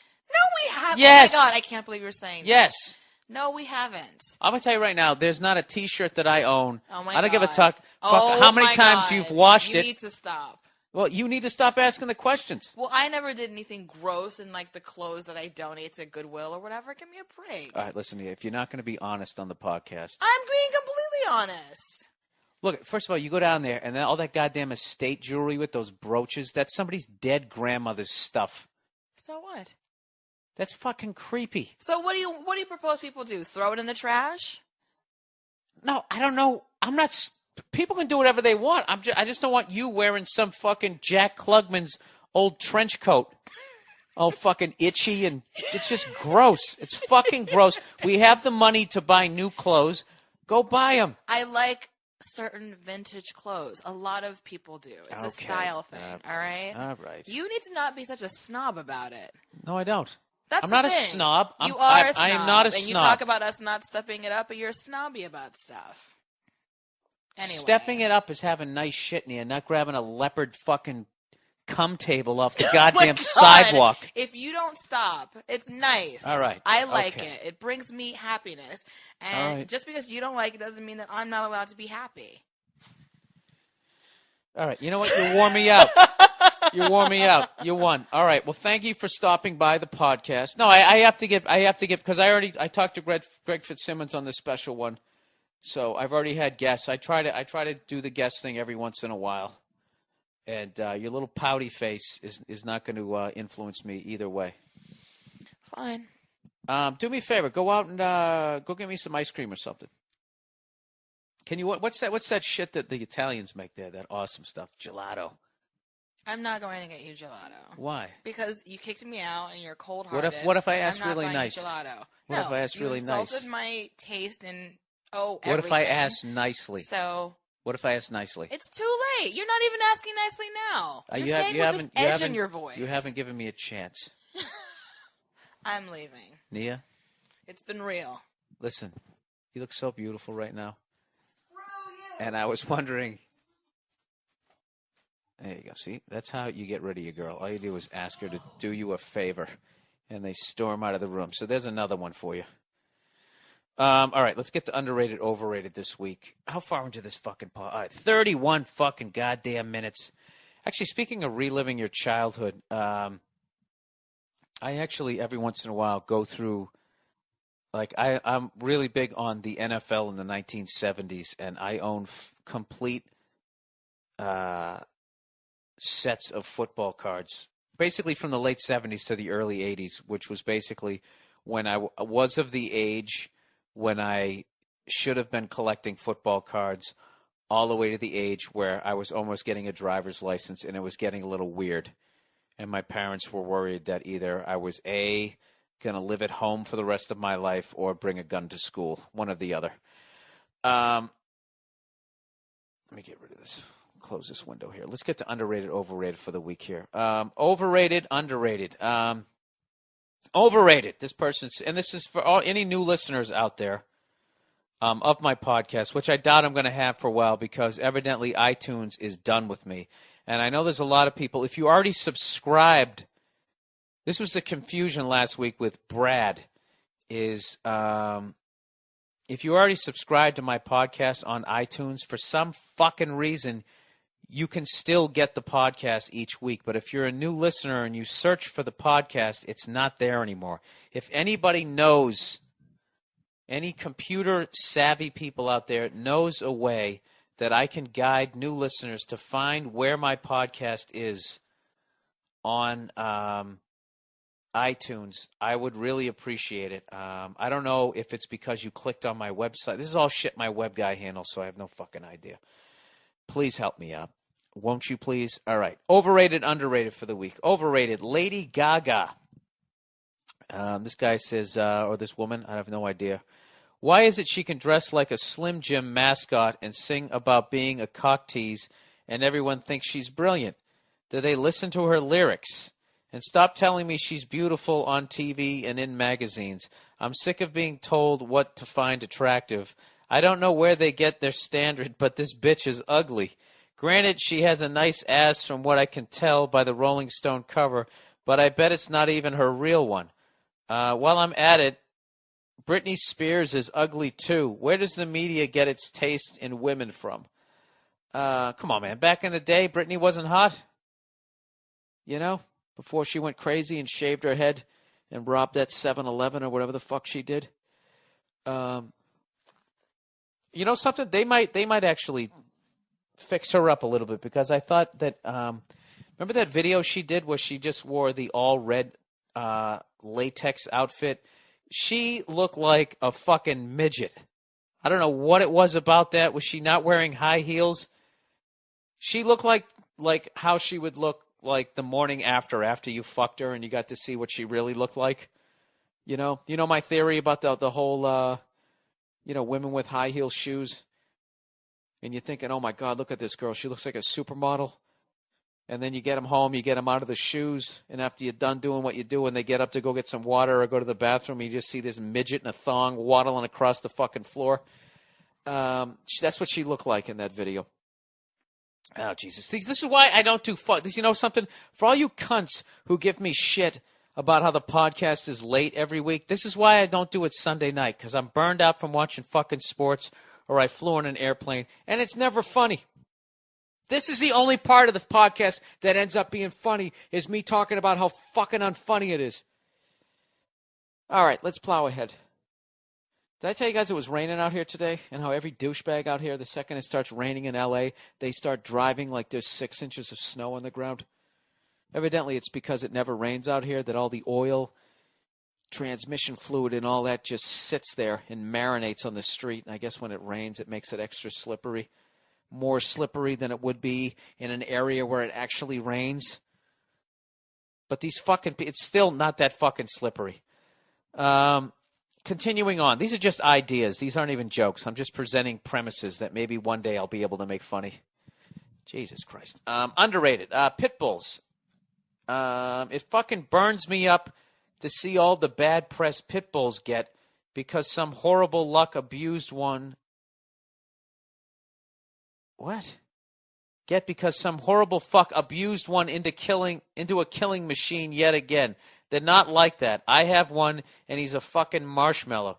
You know how since you should know since you have one too. They're great dogs. I like most dog breeds except for the tiny ones, but pit bulls especially make great dogs. They're the chosen breed of evil fucks, I admit. But on their own, they're nothing dangerous. It's funny to see people act wary around my dogs sometimes, but it's also kind of sad. Yeah, I would go with that. But also, I think that you should get some sort of training before you get either a pit bull, a German Shepherd, a Doberman Pinscher, and even like a Labrador Retriever, any of those fucking dogs, because, I don't know, I've learned through taking my dog to one of these dog whisperer people, they really feed off your vibes. And as you notice, I'm sort of an angry, amped up guy.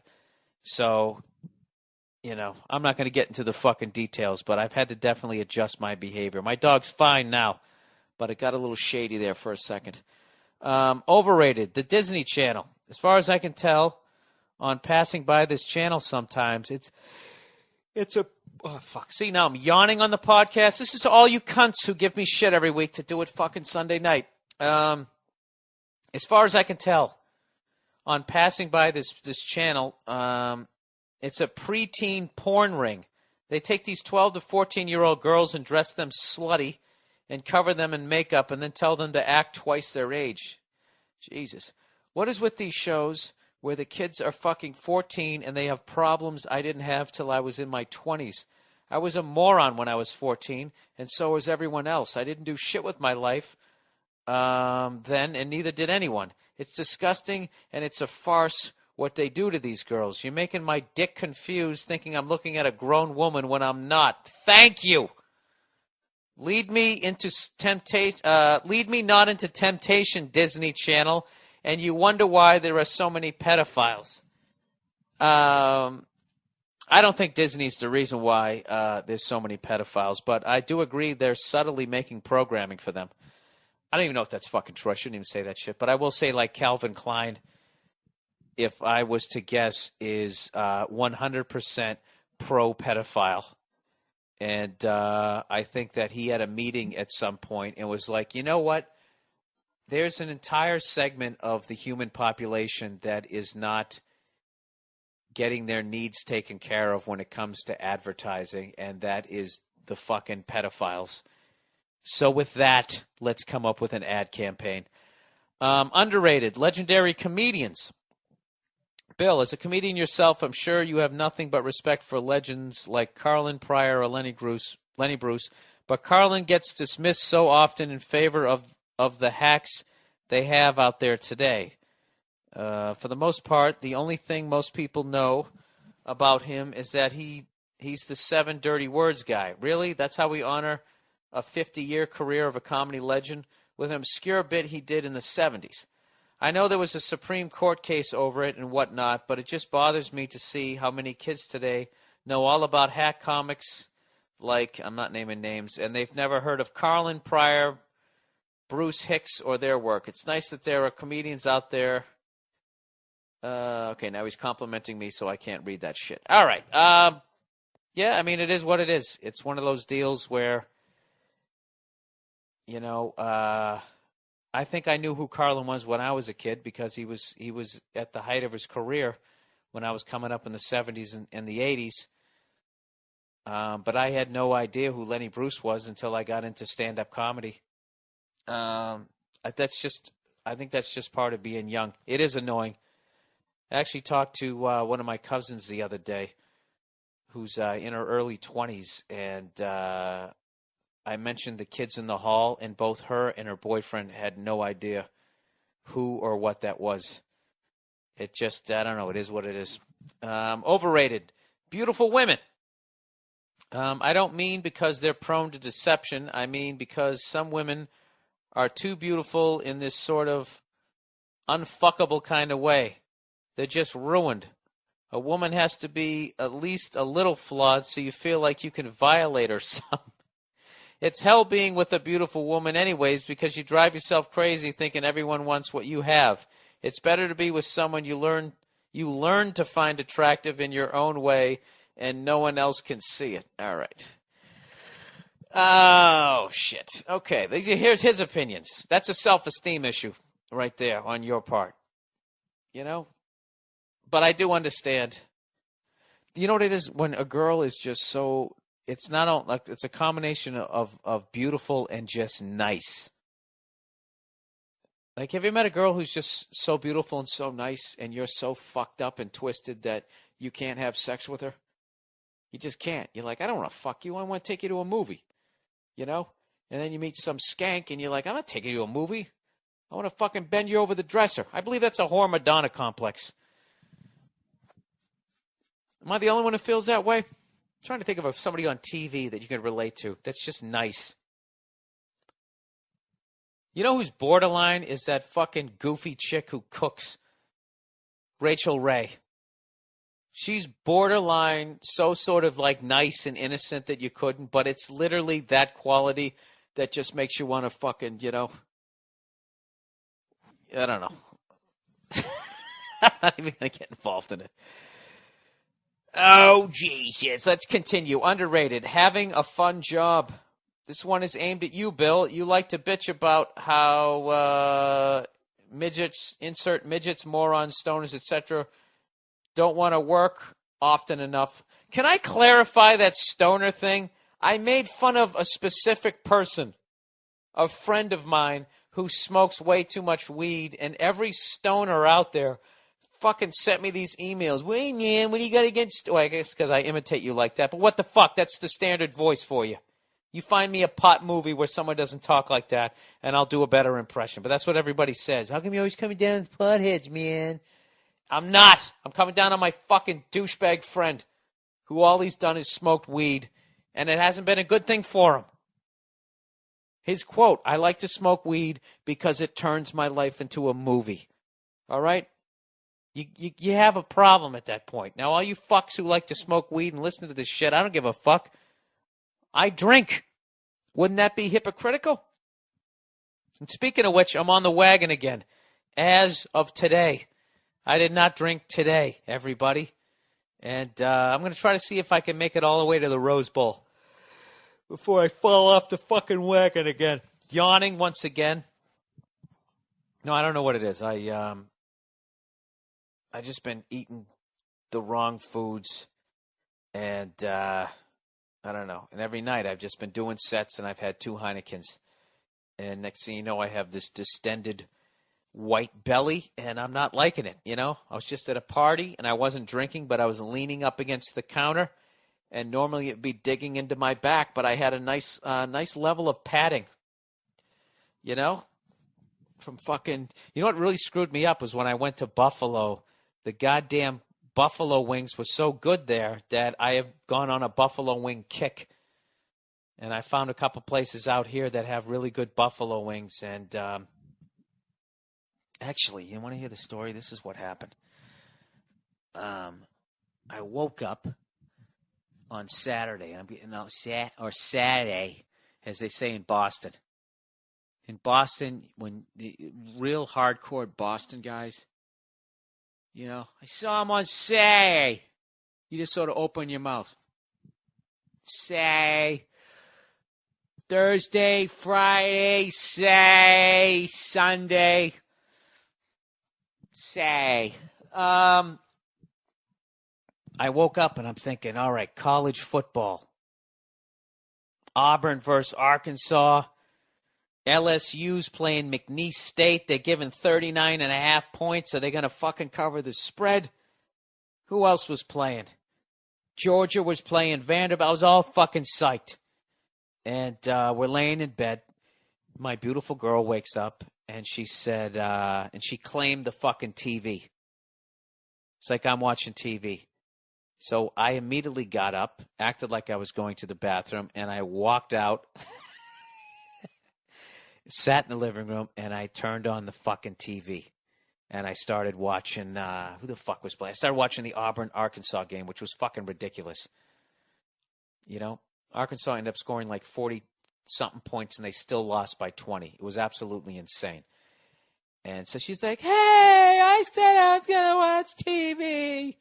Where? Right? So I tried the Bill O'Reilly. I tried to do that, and it just didn't work.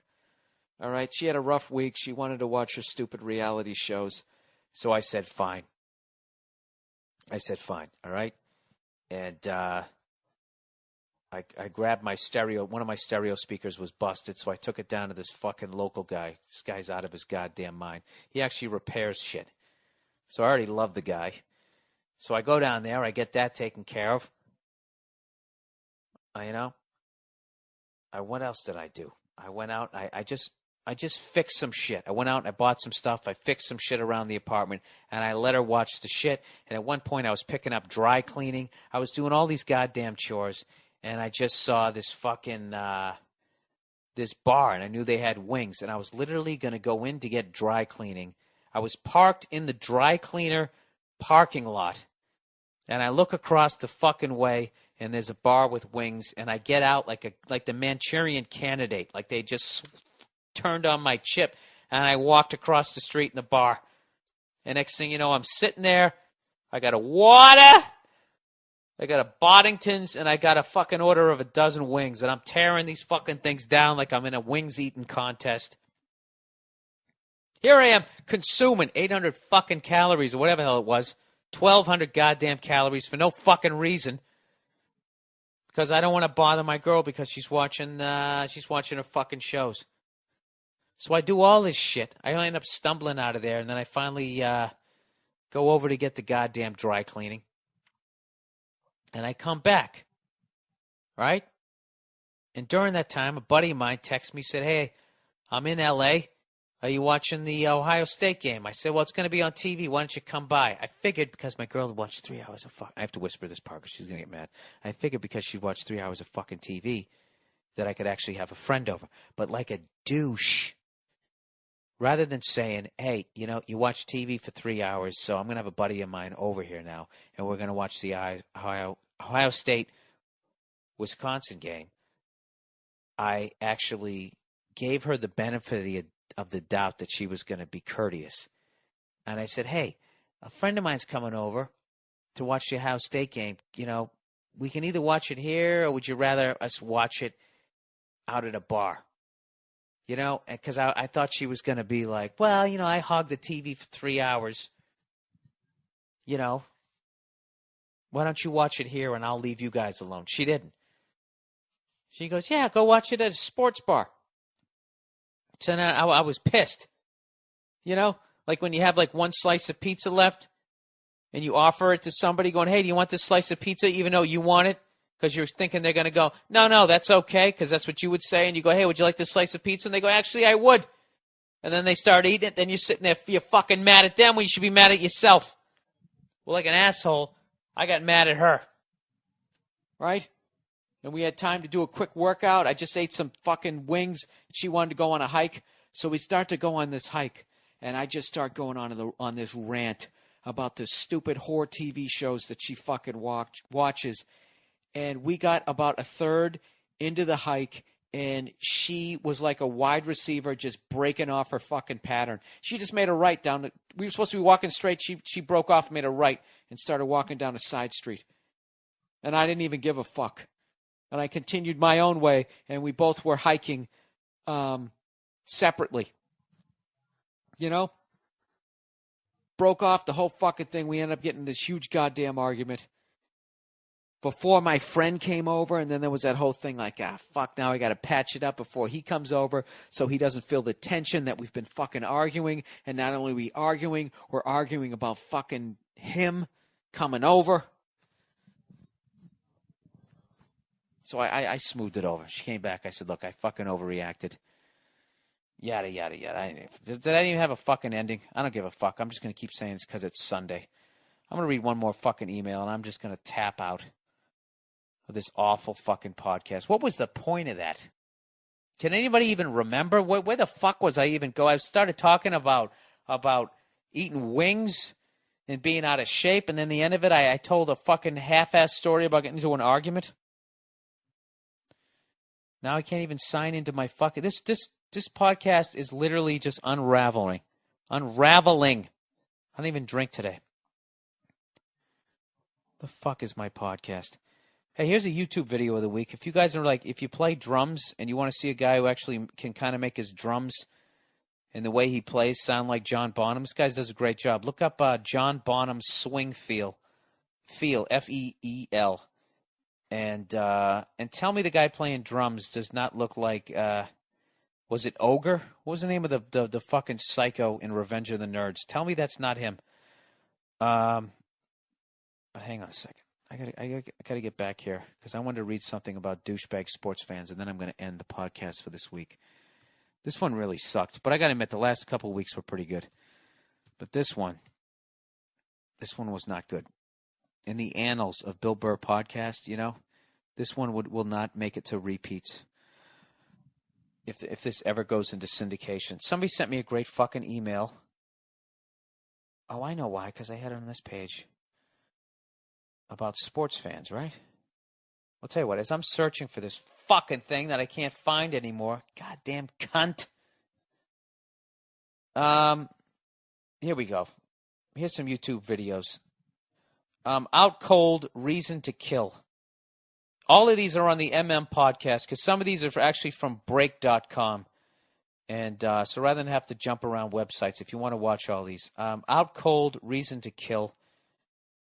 This is like inexplicable, this fucking video. There's a singer, he's on the ground, and there's a fan doing something to him that I just can't believe. And they proceed to have the worst fist fight in the history of fist fights. Look up Kendall on sharecropping field trip. One slap KO at gas station. That's actually from break.com. And then look up massive knockout. Those things are kind of violent. What the fuck did I do with the goddamn email this kid sent me? This guy sent me a great email about as much as people hate the Patriots, they hate the Cowboys more. So he actually kind of... I give up. You know what? I just fucking give up on this goddamn podcast. All right, here's where I'm going to be this week. All right, you fucking pricks. I'm going to be at the Wilbur Theater in Boston, Massachusetts on Wednesday of this week. This is a fundraiser for my brother's campaign.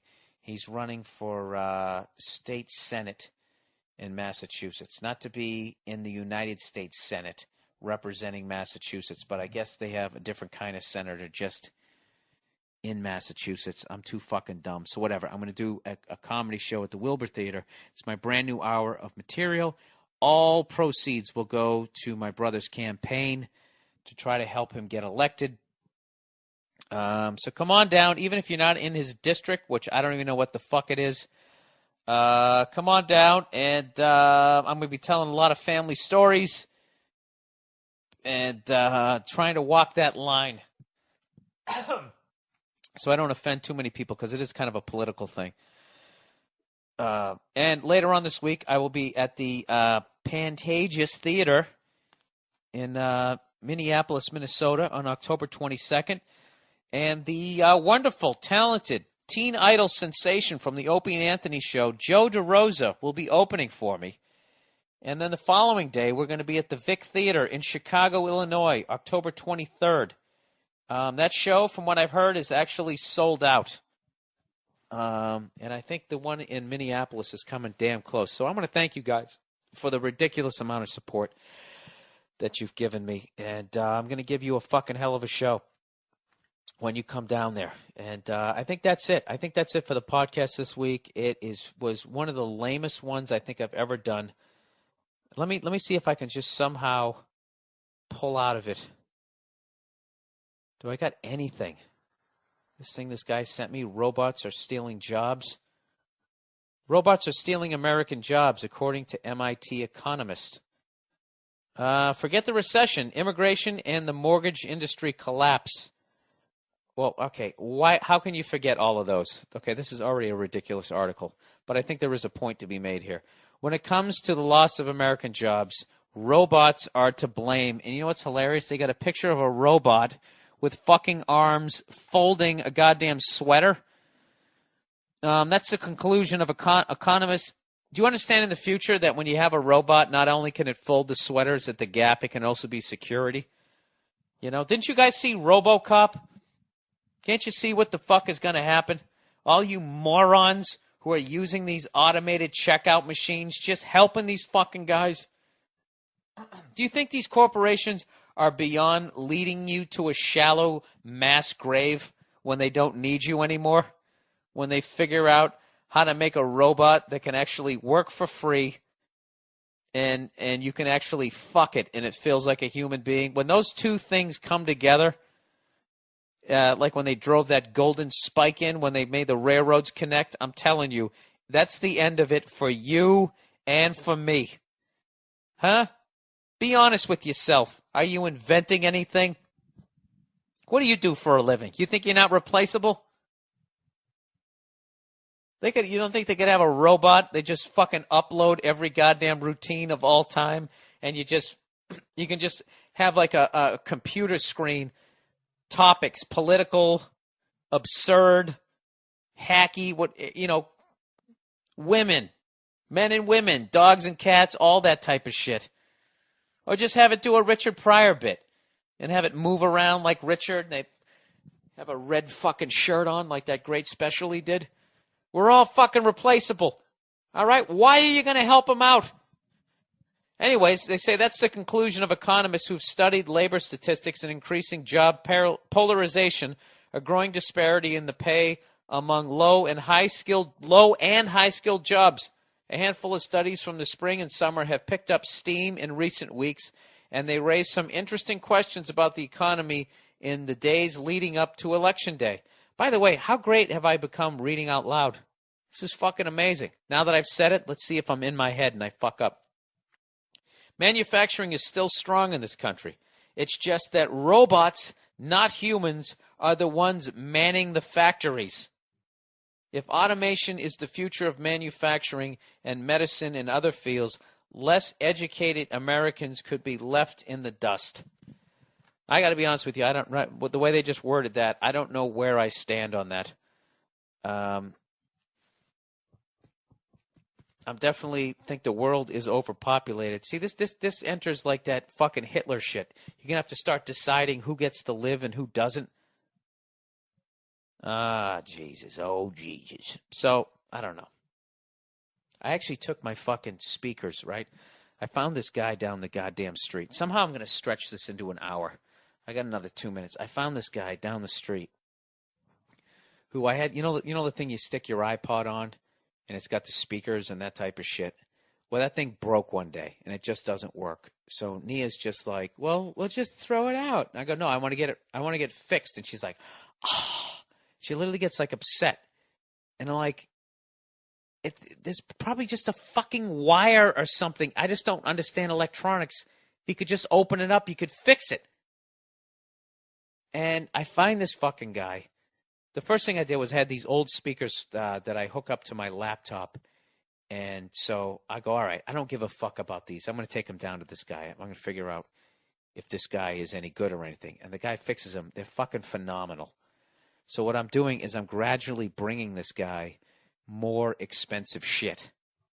All right? Now, that's what I suggest when you find a guy who says he's going to repair your shit. Start with something you don't give a fuck about, like a clock radio. All right? Let him repair it. And if it works, you're all fucking good. Right? Because I'm all about this shit, by the way. Is when something breaks, you go out and you get it fixed. Because evidently, there is a pile of shit in the middle of the Pacific Ocean, 1.5 times the size of Texas and 2 miles deep, of all the shit that we just fucking throw out. All right? And then the sun breaks down the plastic as much as it can. Right? And it becomes these little cubes. And birds eat it. And fucking fish eat it, and then you go down and you order some sushi, and you think you're eating healthy, you're actually eating your old fucking rollerblades. So I'm all about fixing this shit. So this fucking maniac, he's like really like eccentric. His place is an absolute fucking mess. And he was talking about, I don't want to give away his idea here, but I'm kind of going to talk because he was talking about how all recorded music since the beginning of history is a fucking lie. I'm like, what are you talking? These are the kind of conversations you have when you go into a fucking mom and pop kind of place. You know, it isn't like, who's next? Can I help you, please? I'm sorry, sir. We can't. Is there anything else I can help you with? This guy isn't like that. He's telling me this shit. And he basically broke it down saying that he works Monday through Saturday fixing electronic shit. And on Sunday, he goes on the internet and he looks up the heights of like Jimi Hendrix, all the Beatles, and he tries to learn how tall they are so he can figure out where to position his speakers. And I'm like, what the fuck are you talking about? He goes, he goes, Simon and Garfunkel. He's like, Garfunkel was 5'11", Paul Simon's like 5'7.5", whatever. He like knew their exact heights. He goes, but when they do the mix, they mix them like they're the exact same height. So he's trying to tell me that you got to put one speaker at 5'10" or 11 and the other at 5'7.5" to really hear what it sounds like if they were actually in the room singing to you. And when you really think about acoustics, it actually fucking makes sense. I know a lot of you are going like, what the fuck? But I'm telling you, this guy broke it down where it made sense.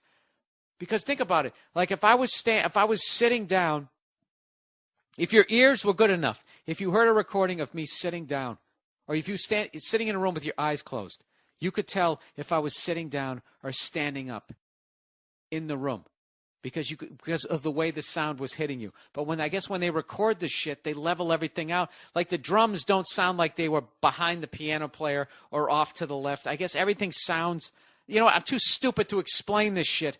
All I know was the guy in front of me, he fixed this guy's, he doesn't just fix your speaker. He asks you if he wants you to hook it up and do it the right way. Same thing with like amps and guitars. And I don't have the balls to bring in my amplifier. I'm trying to see if this guy's true. But he basically played Steely Dan out of one of this guy's speakers, and it sounded like two speakers. The sound was fucking unbelievable. So, once again, I don't know what the point of my fucking story was there, other than fuck robots. Let me wrap this whole thing up. Fuck buying old furniture that has leopard print on it because it's got jizz on it. Guaranteed. And if something breaks down, why don't you try and get it fixed? Speaking of which, the blinds in my apartment, my dog attacked them. Like 90% of them are okay, but I need some new slats. Can anybody tell me where the fuck to buy those? Because I want to repair them. Once again, Nia wants me to throw out the fucking things and just go buy some brand new ones. And it's like, well, what about where the fuck did my other blinds go? Where the fuck do those go? That would be a great documentary. You just throw something out, you put a microchip on it, and you just follow it. And if you could somehow find the thing that ended up in the ocean that a fucking a tuna inhaled, and then go to the restaurant and just blow sad, it wouldn't fucking work, would it? You know what this podcast is like? There's a bad thing that comedians do when they're not getting laughs, and they just think the next joke's going to get them a fucking laugh, and they just stay on stage, and they stay on. I should have tapped out at 50 minutes and just been like, I've proven my point that when I do podcast on Sunday night, as nice as it is that when you come in on a fucking Monday, that there's already a podcast waiting for you at work, little fucking nice little ribbon tied around. It's just not as good is when I do them after I have a good night's sleep. So, there you go. Overrated. Bill doing podcasts, the Monday morning podcast on a fucking Sunday night. I'm not doing this shit anymore. All right? Go fuck yourself if you want me to do it. I don't give a shit. All right? That's it. I gave you an hour and 5 minutes. Not of 100% mediocrity. I started off all right. But I think in general, this one sucked a big bag of elk dick, as they say in comedy business. All right, that's it. That's the podcast for this week. And I'll talk to you next week on Monday morning, and you can fucking wait for it. There, cunt face. Okay, see ya.